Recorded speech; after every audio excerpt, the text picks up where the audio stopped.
Terima kasih Tuhan. Terima kasih.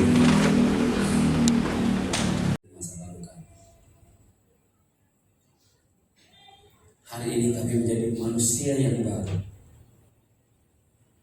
yang bukan memandang kepada masa lalu kami, tapi kami sedang memandang kepada masa depan kami. Masa depan yang penuh dengan kepastian, masa depan yang penuh dengan kemenangan, masa depan yang penuh dengan sukacita, damai sejahtera, masa depan yang penuh dengan kelimpahan. Dan itu tidak dapat direbut oleh siapapun, termasuk si jahat, karena Engkau telah memproteksi kami, Engkau melindungi kami, Engkau menjaga kami. Dan biarlah sisa-sisa hidup kami, Tuhan, kami mau menikmati kasih, kami mau menikmati berkat-Mu. Bahkan kami mau membagikan sukacita kami. Kami mau membagikan kasih yang ada pada kami buat orang lain. Terima kasih Tuhan. Kami percaya bahwa Engkau sudah menentukan jalan hidup kami. Bahkan masa depan kami ada di dalam tangan-Mu. Dan Engkau sendiri yang mengantar kami, Tuhan, membuka jalan buat kami untuk menikmati segala sesuatu, bahkan yang terbaik, Tuhan. Terima kasih Tuhan. Kami mengucap syukur. Dan terima kasih bahwa Engkau terus berbicara buat kami. Selalu Tuhan Engkau berbicara buat kami. Dan setiap perkataan-Mu itu yang mengubah hidup kami, yang memberikan kami ketenangan, yang memberikan kami kepastian bahwa kami akan terus Tuhan berjalan sampai kepada dari kemenangan kepada kemenangan yang telah Kau tentukan buat kami. Di dalam nama Tuhan Yesus Kristus kami akan mendengarkan kebenaran firman-Mu, dan kami tahu bahwa kebenaran firman-Mu adalah perkataan yang hidup, perkataan yang menghidupkan kami, Tuhan. Biarlah kami fokus mendengarkan kebenaran firman-Mu. Tidak ada satupun yang coba-coba dapat mengganggu perhatian kami, fokus kami. Di dalam nama Tuhan Yesus Kristus, pengurapan luar biasa atas hamba, atas semua kami yang mendengarkan kebenaran firman ini. Di dalam nama Tuhan Yesus Kristus, haleluya, amin.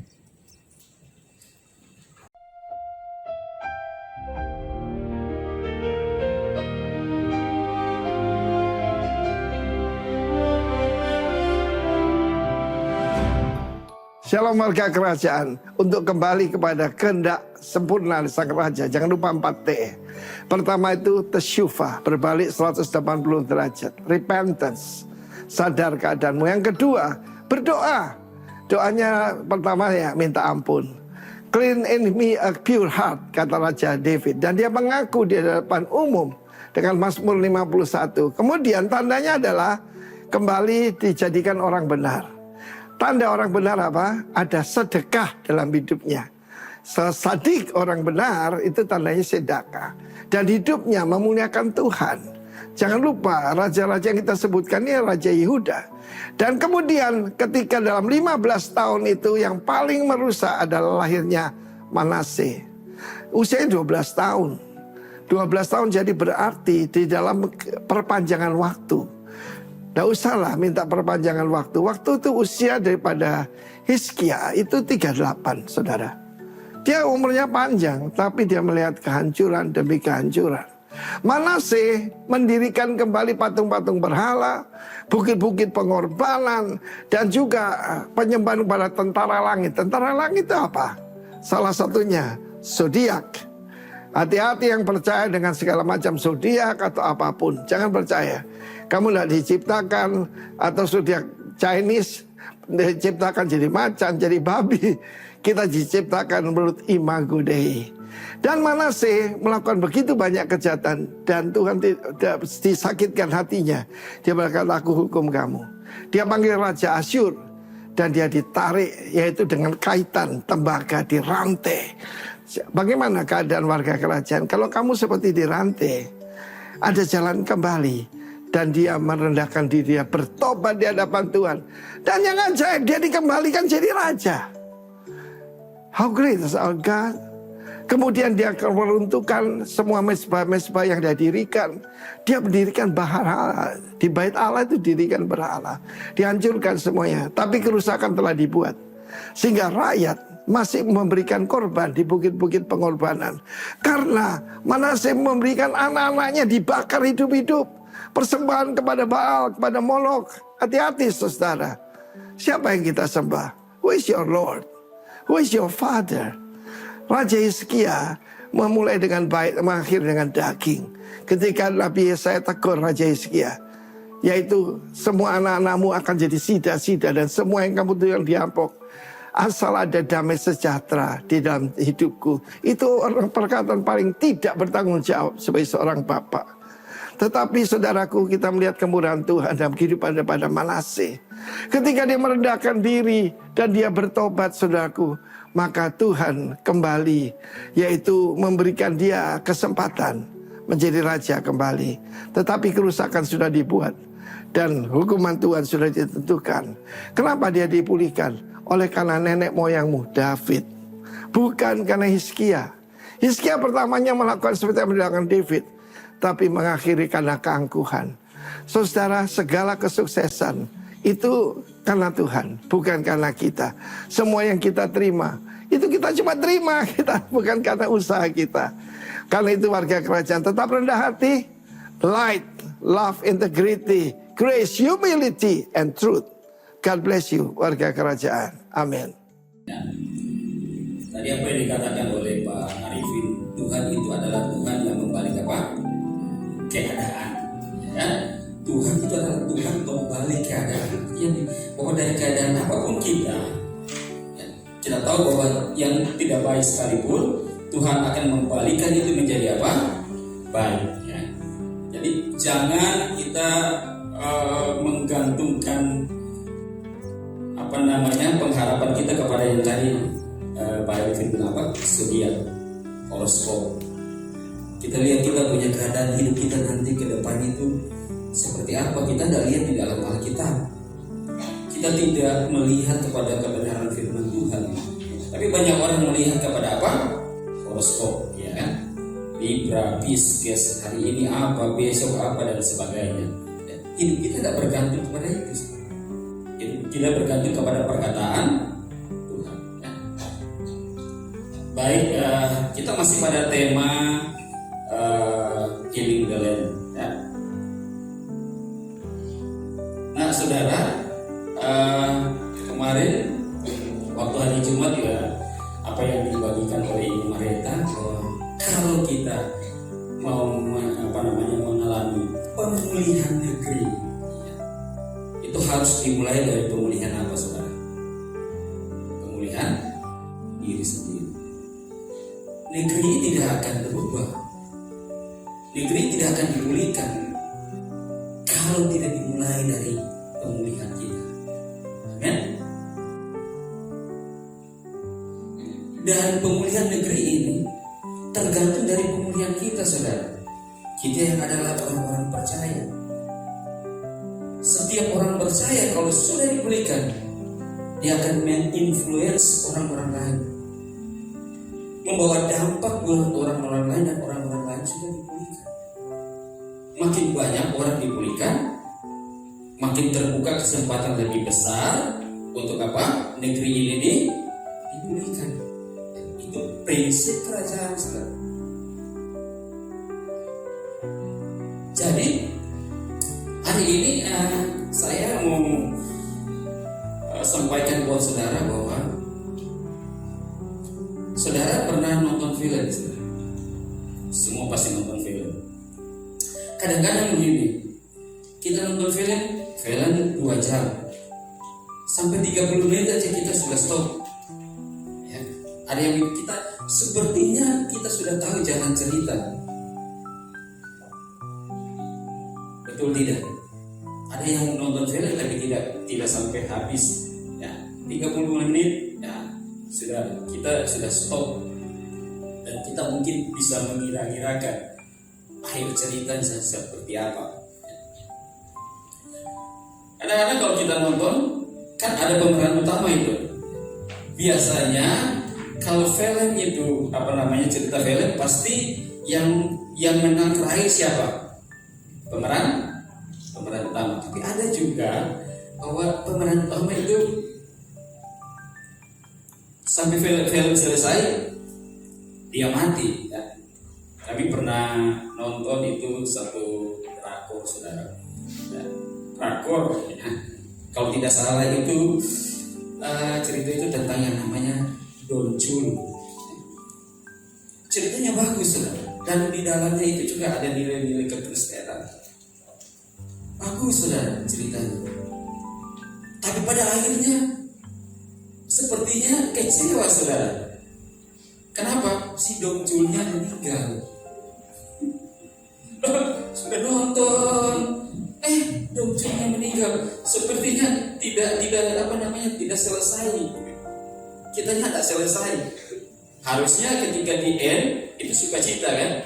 Tapi ini di endnya kok tidak selesai, masih ada yang mengganjal. Ya tapi itu jalan cerita ya. Nah,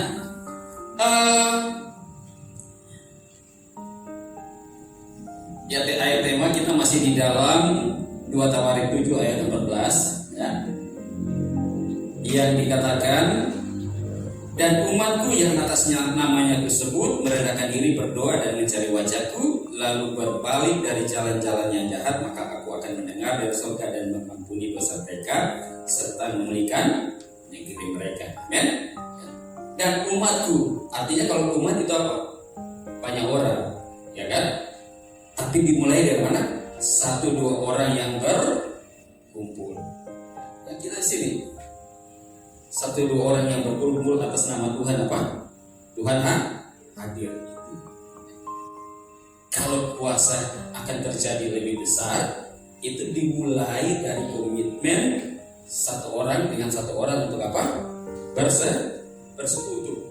Kita mau lihat nggak kuasa yang bekerja luar biasa di tengah-tengah jemaat ini? Pasti semua mau. Tapi mulai dari mana? Dimulai dari komitmen kita untuk bersama-sama apa? Bersekutu. Persekutuan yang luar biasa itu mengalahkan semua. Bahkan cerita waktu Menara Babel itu kan, waktu Tuhan bilang mereka ketika mereka bersekutu punya kekuatan yang sangat besar. Tuhan juga akui itu, dan Tuhan tahu itu pada saudara dan saya yang adalah orang percaya. Kalau kita ada di dalam persekutuan, latar belakang apapun, mungkin kita beda pikiran, mungkin kita beda pemahaman, ya. Tapi kalau di dalam diri kita tahu bahwa kita adalah orang-orang yang ditentukan menjadi keluarga kerajaan. Artinya kita satu. Kalau kita ada di dalam keluarga kerajaan, apapun tantangan persoalan, ya, apapun yang kita hadapi, ringan, sedang, berat, itu tidak jadi masalah.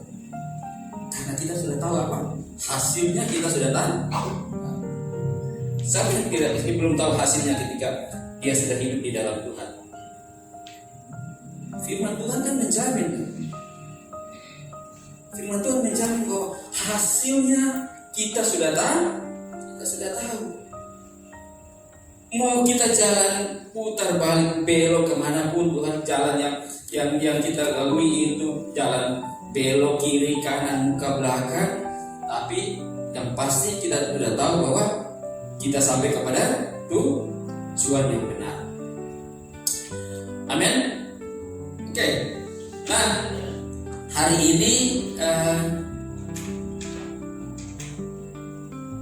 saya judulnya cerita kita belum selesai. Ya. Jadi kalau cerita kita belum selesai, jangan kita menulis akhir dari cerita kita ya. Kisah kita ini belum selesai. Kisah kita dengan Tuhan ini belum selesai. Jadi kalau kisah kita dengan Tuhan itu belum selesai, kita jangan buru-buru menutup cerita kita. Amin. Amin saudara. Nah, dari Filipi 1 ayat 6 dikatakan demikian. Akan hal ini aku yakin sepenuhnya, yaitu Ia yang memulai pekerjaan yang baik di antara kamu akan meneruskan sampai pada akhirnya pada hari Kristus Yesus. Kalau dari ayat ini kita bisa ambil kesimpulan begini. Paulus tidak berkata bahwa kita yang memulai dan menyelesaikan. Paulus bilang siapa yang memulai? Siapa yang menyelesaikan? Kristus. Itu jadi pegangan dalam hidup kita. Kalau kita tahu bahwa Yesus yang memulai, Yesus akan bertanggung jawab untuk menyelesaikan. Dia yang mulai, Dia yang bertanggung jawab untuk menyelesaikan. Apapun itu masalah dan persoalan saudara dan saya, taruh itu di dalam hidup kita. Tidak ada satupun yang tidak dapat diselesaikan. Amin. Percaya tak saudara? Ya. Kalau kita tidak percaya apa yang akan terjadi di depan kita oleh karena Yesus. Firman bilang apa? Kalau panas, panas. Kalau dingin, dingin. Jangan apa? Orang yang suam-suam kuku itu penuh dengan kekhawatiran. Orang yang suam-suam kuku itu penuh dengan ketakutan. Melihat sesuatu yang besar di depan, kemudian membandingkan dengan kemampuan, kekuatan kita, kemudian kok bisa? Apakah saya mampu? Apakah saya bisa? Apakah saya bisa menyelesaikan? Ya itu kalau melihat di dalam apa? Dengan kemampuan kita. Tapi kalau kita melihat dengan apa yang ada di dalam kita, sebesar apapun gunung kita bisa apa? Lewati. Amin. Itu iman saudara. Itu iman kita. Ya.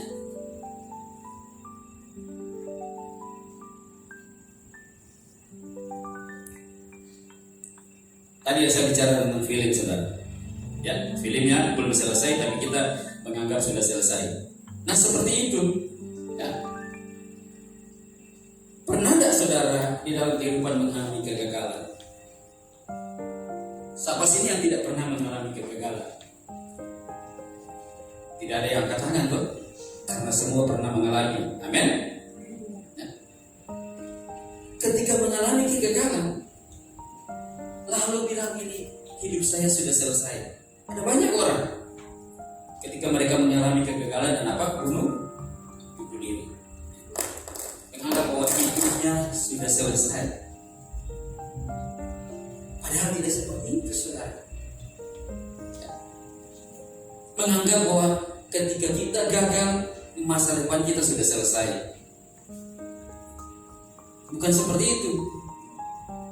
Menganggap begini, kalau kita berdoa Tuhan tidak jawab, bahwa Tuhan tidak lagi mendengar kita. Siapa yang pernah begitu? Berdoa tapi tidak dijawab, belum mendapat jawaban. Kemudian bilang ternyata Tuhan sudah Tuhan tidak pernah Tuhan tidak mendengar saya. Tuhan meninggalkan saya. Tuhan tidak peduli lagi. Padahal yang kita tahu bahwa ini, kalau kita tahu begini bahwa Tuhan itu adalah sutradara hidup kita. Amin. Kalau Dia sutradara hidup kita, Dia juga adalah Tuhan yang menulis skrip ya, hidup kita. Amin. Ya. Saudara-saudara, dia adalah penulis skrip hidup kita. Jadi kalau Tuhan sudah menulis, dia adalah penulis skrip hidup kita. Jangan sekali-kali kita membuat ending daripada cerita itu di tengah perjalanan. Kita bicara tentang pemulihan. Ya. Pemulihan yang tadi dimulai dari pemulihan saudara dan saya. Jangan sampai ketika kita mengalami kegagalan, kita mengalami masalah dan persoalan, dan kemudian kita sepertinya tidak dapat jalan keluar. Kemudian kita bilang bahwa hidup kita sudah selesai, sudah sampai di sini sudah. Dan sisanya itu ya sudah terserah. Mau jadi apa, mau jadi apa, mau jadi apa, mau mati kan, mau apa kan, ya terserah. Tidak salah. Sebab kalau Tuhan adalah penulis skrip perjalanan hidup kita, dia akan bertanggung jawab sampai kepada apa? The end. Jadi kalau saudara nonton film, Tuhan itu, kalau kita nonton film kan ada film seri kan dia bilang to be apa? Continue. Bukan the end. Ketika ya, kadang-kadang the end-nya kita bukan the end-nya di akhir dari film, tapi the end-nya apa? Di tengah-tengah film. Dan kemudian sisanya yang masih ada ceritanya jadi hilang, blank. Padahal cerita kita tetap lanjut. Cuma kita saja yang mengambil keputusan untuk tidak apa? Melanjutkan cerita kehidupan kita. Sehingga kita jadi apa? Orang bisa jadi stres, orang bisa jadi depresi dan sebagainya. Kenapa? Dia telah meletakkan akhir daripada cerita hidupnya di tengah-tengah skripnya Tuhan. Ya. Amin, saudara. Nah, seperti itu. Dan itu tidak apa? Tuhan bukan seperti itu, dan Tuhan tidak mau seperti itu. Tuhan tidak mau bahwa kita bilang cerita kita sudah selesai. Dengan ceritamu belum selesai. Selama engkau masih bernapas, ceritamu belum selesai. Jadi kalau Tuhan belum bilang selesai, jangan kita coba-coba bilang selesai. Kalau Tuhan bilang belum selesai, jangan coba-coba kita Nah itu. Jadi begini saudara, kehidupan kita ini jangan menilainya begini. Satu bagian di dalam skrip itu, ya, kita menilai itu sebagai seluruh. Kan ada tuh, kalau kita tulis buku kan ada kan, bab 1, bab 2, bab 3, bab 4 dan sebagainya. Nah, jangan kita cuma sampai di bab 1 saja, kemudian kita menilai bahwa keseluruhan hidup kita seperti itu. Bisa lengkap saudara. Kan kita kehidupan perjalanan kita kan satu buku, bukan satu bab. Satu buku saudara. Tapi jangan ketika kita cuma sampai kepada satu bab, kemudian kita sudah bisa mengambil kesimpulan seperti ini dalam hidup kita. Kemudian kita stop di situ, kita stagnan di situ, dan kita tidak maju-maju. Padahal Tuhan taruh apa? Kuasa dan kemampuan dan otoritas pada kita untuk apa? Kita melangkah jauh lebih jauh dan lebih jauh lagi. Bukan cuma sampai 1 meter kita melangkah kemudian kita stop. Tapi Tuhan mau bilang gini, ada gini, bagi Tuhan itu jarak yang tidak terbatas di tanggung kita. Sampai di mana? Sampai di mana Tuhan menentukan kita hidup di dunia ini. Itulah batas. Itulah akhir daripada cerita hidup kita. Dan Paulus bilang apa? Aku telah mengakhiri pertandingan dan aku telah menang. Itu kita.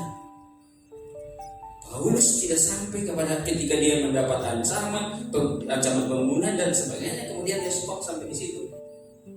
Tapi dia lihat begini, aku telah bertanding, ya, pertandingan iman, dan aku telah menang. Itu bagian saudara dan saya. Jadi kita jangan menilai hidup kita cuma dari sepenggal cerita yang daripada cerita keseluruhan. Roma 8 ayat 28, kita tahu sekarang bahwa Allah itu bekerja dalam segala sesuatu untuk apa? Mendatangkan kebaikan bagi mereka yang mengasihi kita. Ya. Allah bekerja dalam segala sesuatu. Ya. Sudah sering dikatakan demikian, disampaikan buat saudara. Allah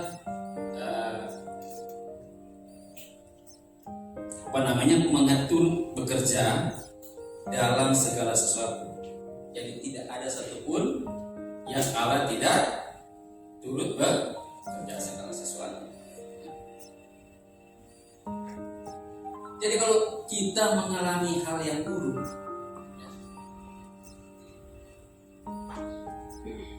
itu bukan berarti bahwa ada gini, di dalam perjalanan ini kita mengalami hal yang buruk yang sebagian, itu bukan berarti bahwa keseluruhan hidup kita adalah apa? Buruk. Pernah nggak saudara dengar ceritanya si Yusuf? Semua kita tahu Yusuf dapat mimpi dari Tuhan, amin. Ya. Kemudian waktu dia dapat mimpi, hidupnya jadi baik atau jadi buruk? Hah? Hidupnya jadi baik atau jadi buruk? Buruk, saudara. Ya. Saudara-saudara membencinya. Apa? Setelah itu dia dilemparkan dalam sumur, dijual sebagai budak, dituduh lagi untuk hal yang tidak dilakukan, dia dituduh. Kemudian apa? Masuk dalam penjara. Itu perjalanan hidupnya si Yusuf.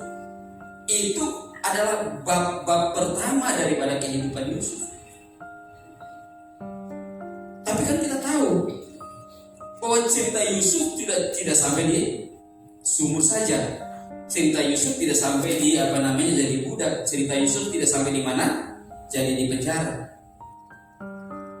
Tapi kita baca semuanya juga, Yusuf mengalami apa?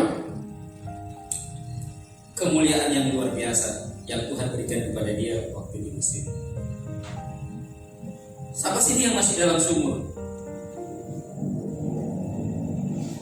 Di dalam kehidupan siapa yang masih di dalam sumur? Ada pergumulan, ya, ada masalah. Siapa yang masih ada? Oh, ada di belakang kita. Masih ada. Selama kita hidup kan masih ada. Iya toh? Tapi kita percaya begini bahwa tidak selamanya kita ada di dalam sumur. Amin. Tidak selamanya kita ada di dalam penjara. Cerita Yusuf itu adalah cerita saudara dan saya. Tuhan tahu cerita Yusuf untuk menggambarkan bahwa itulah realita kehidupan saudara dan saya. Jadi sumur itu bukan akhir. Amin. Penjara bukan akhir. Jadi jangan kita menilai diri kita gitu ya, dengan yang sumur yang kita sedang alami dan cuma sampai di situ. Lihat Yusuf, ayat dimulai dari mimpi, dibenci, dibuang, dijual, jadi budak, difitnah, dipenjara, kemudian jadi apa? Penguasa. Itu perjalanan hidup Yusuf adalah perjalanan hidup saudara dan saya. Pada akhirnya kita jadi penguasa, betul? Ya, karena kita ditentukan untuk jadi raja. Hidup di dalam kerajaan dan kita jadi raja. Raja itu apa? Penguasa. Lalu kalau kita tahu gini, kita ini sebenarnya DNA kita adalah DNA raja. Hidup di dalam kerajaan Allah. Lalu bagaimana kita menempatkan diri kita seolah-olah kita orang yang tidak bisa apa-apa? Kita yang adalah raja yang punya kuasa dan otoritas, tapi kita sedang menempatkan diri sebagai orang yang tidak bisa apa-apa, orang yang tidak mampu menghadapi ini, tidak mampu menghadapi ini, tidak mampu menghadapi ini, tidak bisa. Karena kita tidak melihat ke dalam diri kita yang adalah representasi daripada Kristus itu sendiri yang dia jadikan juga raja. Jadi kalau kita tahu kita raja, maka kita tahu bahwa raja adalah apa? Kekuasaan yang mendapatkan apa? Kemenangan. Kita bisa bilang hidup kita dari kemenangan kepada kemenangan. Tapi kadang-kadang itu cuma di apa? Di mulut saja. Tidak sampai di sini. Karena kita adalah orang menang yang hidup dari kemenangan kepada kemenangan. Tapi kadang-kadang gini, hidup kita kan ini orang kebanyakan menaruh hidupnya di dalam apa? Pikiran. Padahal hidup kita tidak bergantung kepada pikiran kita. Hidup kita bergantung kepada kebenaran firman yang tinggal di dalam kita. Kalau kebenaran firman tinggal di dalam kita, itu mempengaruhi cara berpikir kita. Makanya yang disebut dengan bertobat adalah apa? Repent. Repent itu apa? Repent adalah ini perubahan dari cara berpikir kita. Jadi yang mau dirubah apa? Cara berpikir kita. Harusnya cara berpikir kita bukan cara berpikir dunia, tapi cara berpikir kita adalah cara berpikir siapa? Kristus. Kita bilang, saya orang percaya. Saya tiap hari bukan tiap minggu melayani, tapi saya tiap hari melayani. Pagi, sore, siang, malam, subuh saya melayani. Tapi tidak di sini yang berubah. Aktivitas action kita yang kita kedepankan. Tapi apa? Pikiran kita tidak merdeka, saudara. Pikiran kita tidak berubah, tidak merdeka. Kita tidak ditentukan buat itu, saudara. Kita ditentukan seperti Yusuf yang punya kuasa. Kita ditentukan ini. Saudara, ada kata belum dan ada kata apa? Tidak pernah. Kalau kata belum dan kata tidak pernah itu sudah terjadi atau belum? Kata belum atau tidak pernah itu berarti belum terjadi. Amin. Nah, ada perbedaan, saudara, antara belum terjadi dan tidak akan pernah terjadi. Kalau kita belum mengalami, jangan taruh di dalam kehidupan kita bahwa tidak akan pernah terjadi. Kalau kita belum mengalami, bukan berarti kita tidak mendapatkan. Tertutup buat kita, tidak. Kalau kita belum mengalami, kita harus tahu bahwa itu bukan sekarang, tapi di depan menurut waktu siapa? Tuhan. Jangan baru pertama kemudian kita yang sudah itu tidak akan terjadi dalam kehidupan kita. Ya kita cuma sampai segitu saja. Kalau doa belum terjawab, oh Tuhan menolong saya. Kan kita bilang, kita berdoa, Tuhan bukakan pintu buat kita. Tapi kan tidak serta-merta Tuhan buka pintu, amin. Kita harus menunggu waktu. Ada waktunya Tuhan, supaya Tuhan buka pintu. Karena Tuhan belum buka pintu, kemudian oh ternyata Tuhan tidak punya jalan. Ternyata Tuhan tidak punya jalan buat saya. Dia punya jalan buat orang lain, tapi dia tidak punya jalan buat saya. Sehingga saya minta buka pintu Tuhan, buka pintu. Mana itu firman yang bilang ketok pintu dan apa? Dibukakan. Kita jadi tidak percaya ketika kita melihat dalam kehidupan kita. Kita tidak percaya kepada kebenaran firman Tuhan, tapi kita melihat keadaan yang terjadi dalam kehidupan kita di sepanjang perjalanan, kemudian kita mengambil kesimpulan bahwa itu tidak pernah terjadi dalam kehidupan kita. Padahal tidak seperti itu. Ada Yusuf yang jadi contoh buat kita. Amin.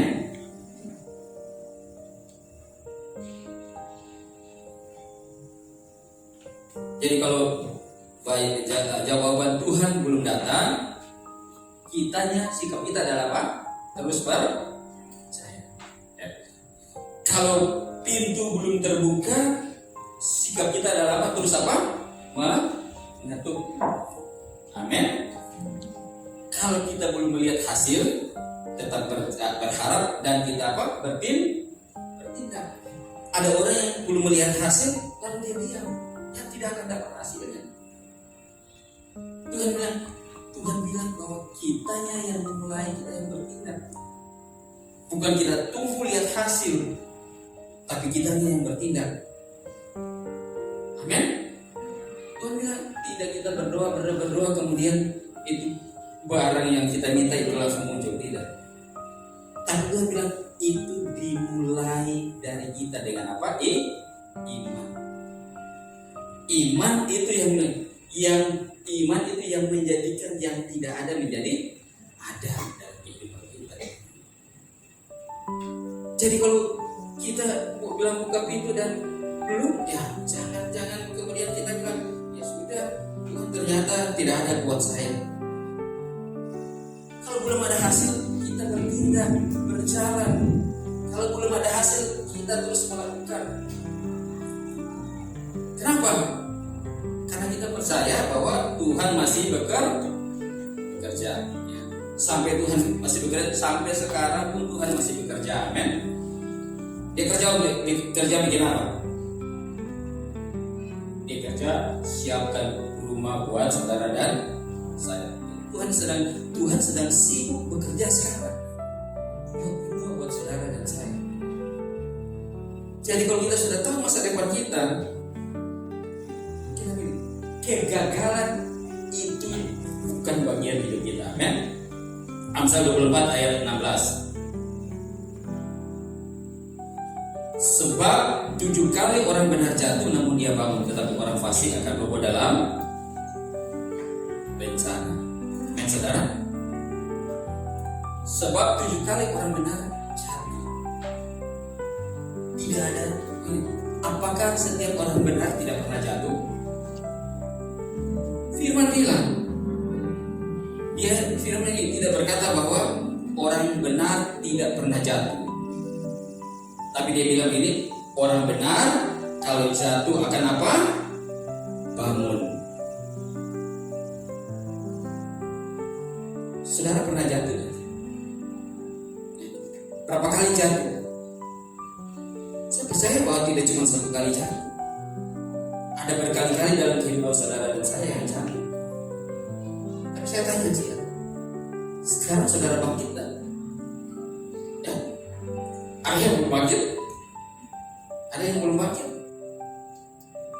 Saudara tidak ditentukan untuk tidak bangkit, karena firman yang bilang 7 kali orang benar jatuh, dia akan apa?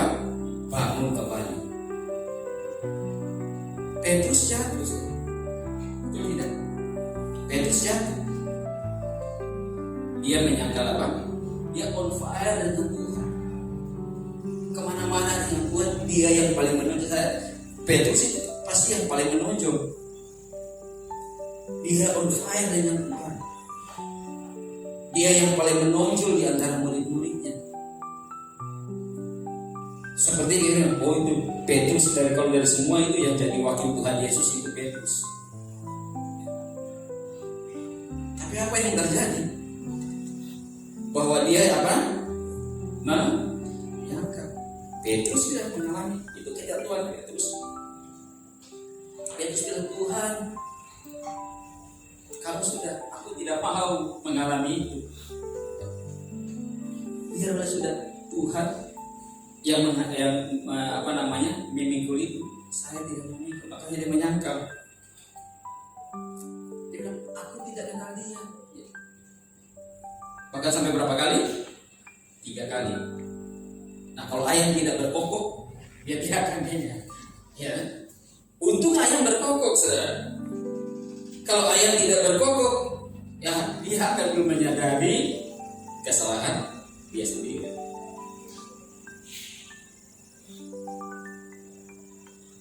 Kita pernah berbuat salah. Amin.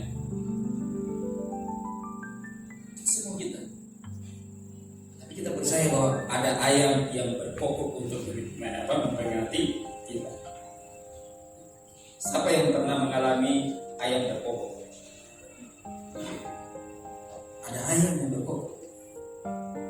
Jadi saudara begini, tidak lihat begini kok. Kita misalnya di dalam perjalanan hidup kita itu ada alarm, ada ayam. Ayam itu kan alarm tuh. Kalau mau bangun pagi-pagi kan ada orang dia tidak apa? Pakai waker untuk membangunkan dia, tapi dia pakai ayam. Kalau ayam sudah berkokok ya sudah dia bangun. Pada kita ada alarm itu. Tuhan tahu apa? Roh Kudus dalam kehidupan kita yang memperingati kita bahwa kamu sedang salah, jalanmu sedang salah, perkataanmu sedang salah, pikiranmu sedang salah, apa yang kamu lihat itu sedang salah. Itu ayam. Kita tahu ayam itu selalu ada di dalam saudara dan saya untuk menjadi peringatan buat saudara dan saya bahwa kita sedang perjalanan kita sedang melenceng sedikit. Sebenarnya itu kadang-kadang begini. Ketika perjalanan kita sedang melenceng, ayam sudah berkokok, tapi kita pura-pura tidak dengar. Nanti melencengnya sejauh sekali. Tiba-tiba sadar.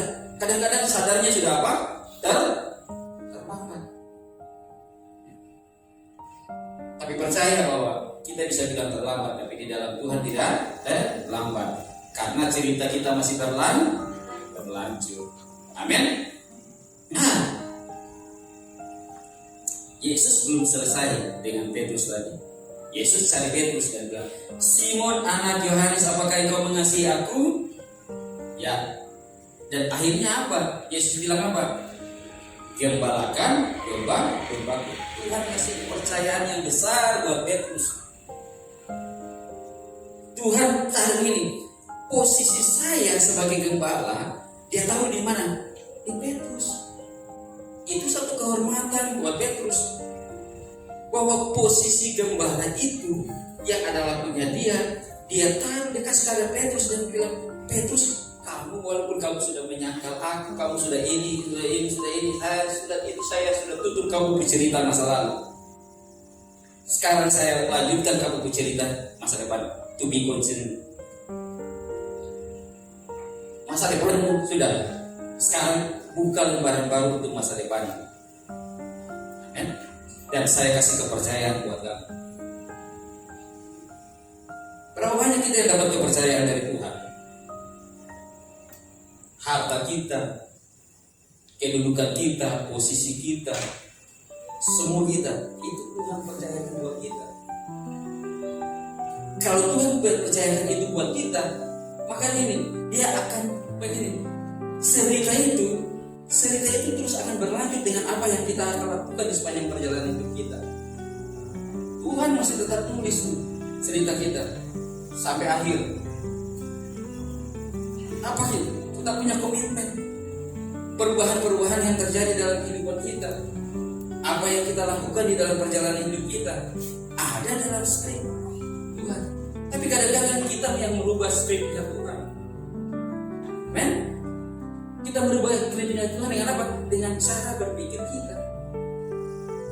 Kita tidak tahu cara berpikir Tuhan untuk ini kita hidup di dalam skripnya Tuhan. Tapi kita sedang meletakkan itu cara kita, keinginan kita, kemauan kita di dalam skripnya Tuhan. Tuhan, saya mesti begini. Tuhan, saya mesti begitu. Tuhan, saya begini dan begitu. Kita harus dipulihkan, saudara. Yang pertama tadi kita bilang bahwa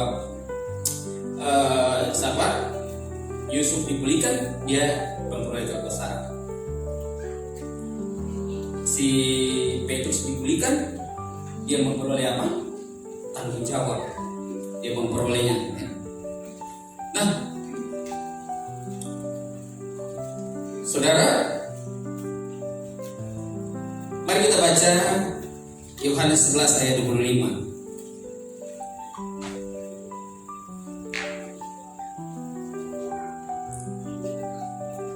Yohanes 11 ayat 25 dikatakan, akulah kebangkitan dan hidup. Barang siapa percaya kepadaku, ia akan hidup walaupun ia sudah apa? Sudah mati. Ini cerita tentang siapa, saudara? Tentang apa? Lazarus, ya kan? Nah, Lazarus itu mengalami sakit. Kemudian Marta dan Maria mengirim pesan kepada Yesus. Tuhan, dia yang engkau kasihi sakit. Yesus langsung datang tidak? Yesus langsung datang? Tidak, Yesus tidak datang. Dia bilang, ia tetap tinggal 2 hari lagi sebelum pergi kepada mereka. Kadang-kadang kan kita tahu akhir cerita daripada Lazarus dibangkitkan. Tapi kadang-kadang begini, saudara, maunya kita Tuhan datang lebih cepat kan? Kan Marta dan Maria kan pasti tunggu-tunggu. Ini Lazarus sakit berat, sedikit lagi mungkin semua lewat. Oh Tuhan kasih tahu, padahal Tuhan Lazarus adalah orang yang dikasihi Tuhan. Sudah kasih tahu 2 hari belum datang. Ya Tuhan ini tidak sayang kepada Lazarus. Memangnya Tuhan tidak sayang kepada Lazarus? Kita kan tahu cerita bahwa Tuhan sayang kepada Lazarus. Kita semua mau jawaban Tuhan itu cepat, betul tidak? Kalau saya berdoa hari ini sudah datang. Kalau saya minta hari ini sudah terpenuhi. Semua kan kita. Kenapa? Karena kalau manusia itu ada apa? Sifat konsumtif itu kuat. Sehingga kalau dia minta harus dapat. Tidak. Tuhan cepat jawab kan? Tuhan dapat cepat tolong saya. Paling Maria dan Marta lagi. Tuhan Yesus dia bilang saya kata orang baru. Atau Lazarus yang sudah mati baru tidak datang 2 hari lagi. Terlambat dah saudara.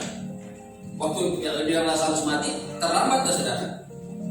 Ya menurut pikiran kita terlambat. Baru Tuhan Yesus ini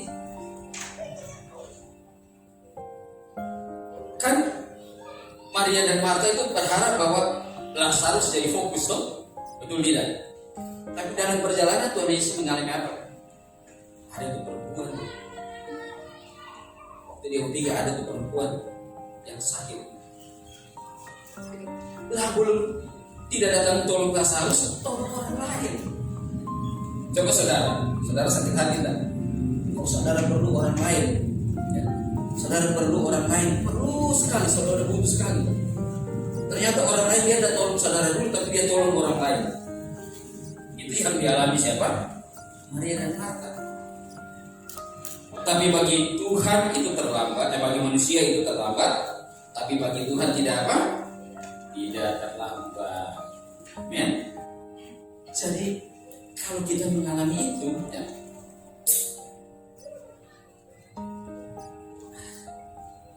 gimana ya saudara? Kadang-kadang begini, manusia meletakkan kebutuhan hidupnya lebih daripada apa yang Tuhan melakukan untuk dia. Amen. Manusia meletakkan kebutuhan hidupnya lebih tinggi daripada apa yang sebenarnya Tuhan berikan. Makanya dia minta cepat Tuhan. Ya. Kalau lebih ekstrim, cepat Tuhan. Kalau kau terkasih sekarang saya terpercaya boleh. Bisa jadi seperti itu. Tapi waktu itu milik siapa? Tuhan. Dan Tuhan tidak tergantung kepada jadwal dan waktu manusia. Ya. Dia berjalan menurut waktunya siapa? Jadi tidak terlambat. Kalau kita mau dipulihkan, kita malah mengalami masalah-masalah dan kita mau dipulihkan, tidak ada kata terlambat. Aku percaya walaupun belum apa? Lihat. Percaya tidak saudara? Firman ini yang bilang ini, aku percaya walaupun belum melihat. Marta dan Maria, mereka menunggu 2 hari. Walaupun ada begitu Tuhan datang, dia bilang, Tuhan kenapa datangnya terlambat sekali? Kenapa tidak datang cepat supaya tidak mati? Tapi akhirnya kita tahu ceritanya. Ya. Sudah mati, bangkit dan sebagainya. Kita terus ceritanya si Lazarus. Nah,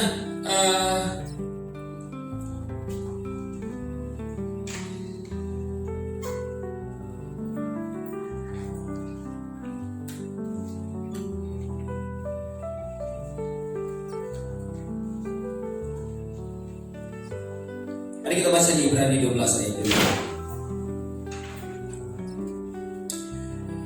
Marilah kita melakukannya dengan mata yang tertuju kepada Yesus yang memimpin kita dalam iman dan yang membawa iman kita kepada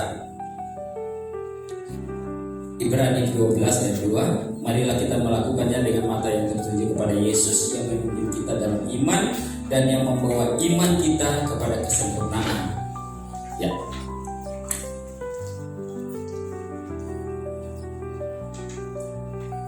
Saudara, gitu. Dari apa yang saya sampaikan, ada kalau motivator itu dibilang begini, jangan menyerah karena suatu hari hidupmu akan lebih baik. Itu perkataan motivator. Tapi kita di dalam kebenaran itu berbeda. Jangan menyerah karena hidupmu ada di tangan siapa?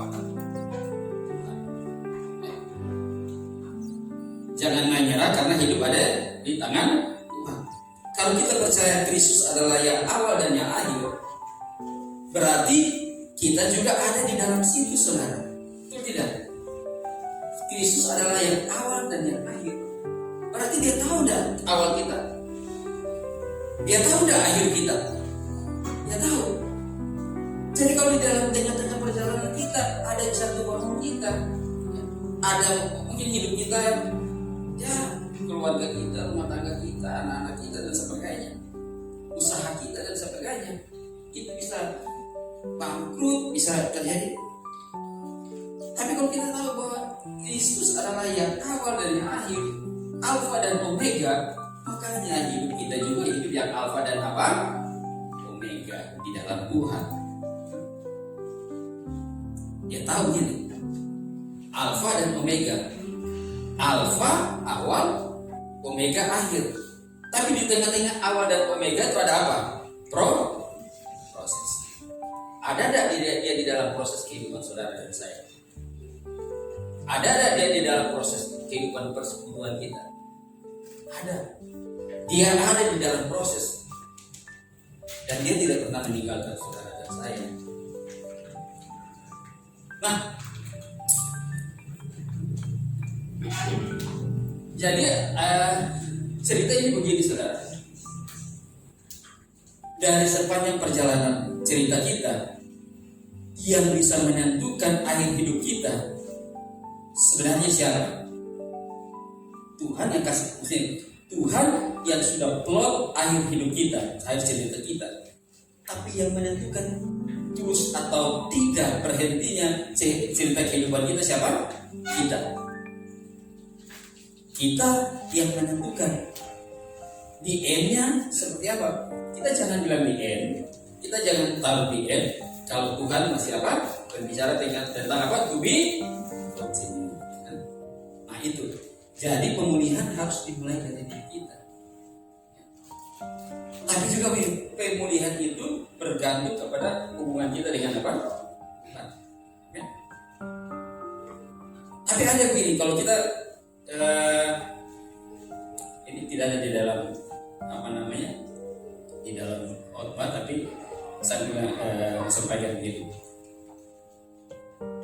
Pernah saudara dengar cerita tentang orang gila di Gerasa itu? Pernah? Orang gila di Gerasa, Tuhan datang dan kemudian apa? Berapa babi yang mati? 2000 babi yang mati. Amin. Kemudian waktu 2000 babi yang mati, siapa yang marah? Orang-orang di Gadara yang marah. Kenapa mereka marah? Padahal Tuhan mau melanjutkan hidupnya siapa? Hidupnya di orang yang apa? Orang gila ini. Tuhan datang, Tuhan mau hidupkan, memulihkan orang gila ini dengan maksud mau pulihkan apa? Kita berbicara tentang pemulihan negeri. Dimulai dari pemulihan diri sendiri. Tuhan mau pulihkan, sebenarnya maksud Tuhan mau pulihkan Gadara, saudara. Tapi dimulai dari mana? Dimulai dari dipulihkan adalah orang gila itu. Tapi orang Gadara menolak, orang Gerasa menolak. Jadi sebenarnya perjalanan hidup dia, cerita hidup seseorang itu bisa bergantung, keberlanjutannya bisa bergantung dari dirinya sendiri, juga dari apa? Orang lain. Kadang-kadang orang lain bisa memberi, orang lain juga bisa menyetop kisah hidup orang lain. 2000 itu kan apa, bicara tentang kekayaan. 2000 itu juga bicara tentang kuasa. Kita jangan ingin kita punya kekayaan, kita punya kuasa, kemudian kita menghalangi orang lain untuk melanjutkan hidupnya dia di dalam Tuhan. Jadi mari kita menyadari itu, bahwa kalau kita sudah dipulihkan, bagian kita adalah apa? Memulihkan orang lain. Ya. Supaya apa? Kalau orang lain juga dipulihkan, itu negeri juga apa? Mengalami pemulihan pribadi, naik kepada pemulihan keluarga, naik kepada pemulihan komunitas, naik kepada pemulihan ini sampai kepada pemulihan negeri. Orang Gadara tidak mau. Mereka tidak mau. Kenapa? Mereka mengusir siapa? Yesus. Jangan saudara, kita mengusir Yesus dari hidup orang lain. Padahal sebenarnya kita sedang mengusir Yesus dari hidup siapa? Hidup kita. Ya. Orang lain mau dipulihkan silakan. Tapi jangan kita mengambil bagian untuk menutup jalan cerita orang lain.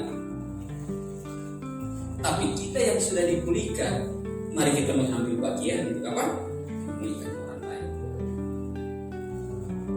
Kita yang sudah dipulihkan, kita memulihkan apa? Orang lain. Kita memulihkan komunitas yang ada pada kita. Itu tanggung jawab kita ketika kita ada di penampilan, ketika kita dilemparkan di situ, kita jadi apa? Berkat. Amin.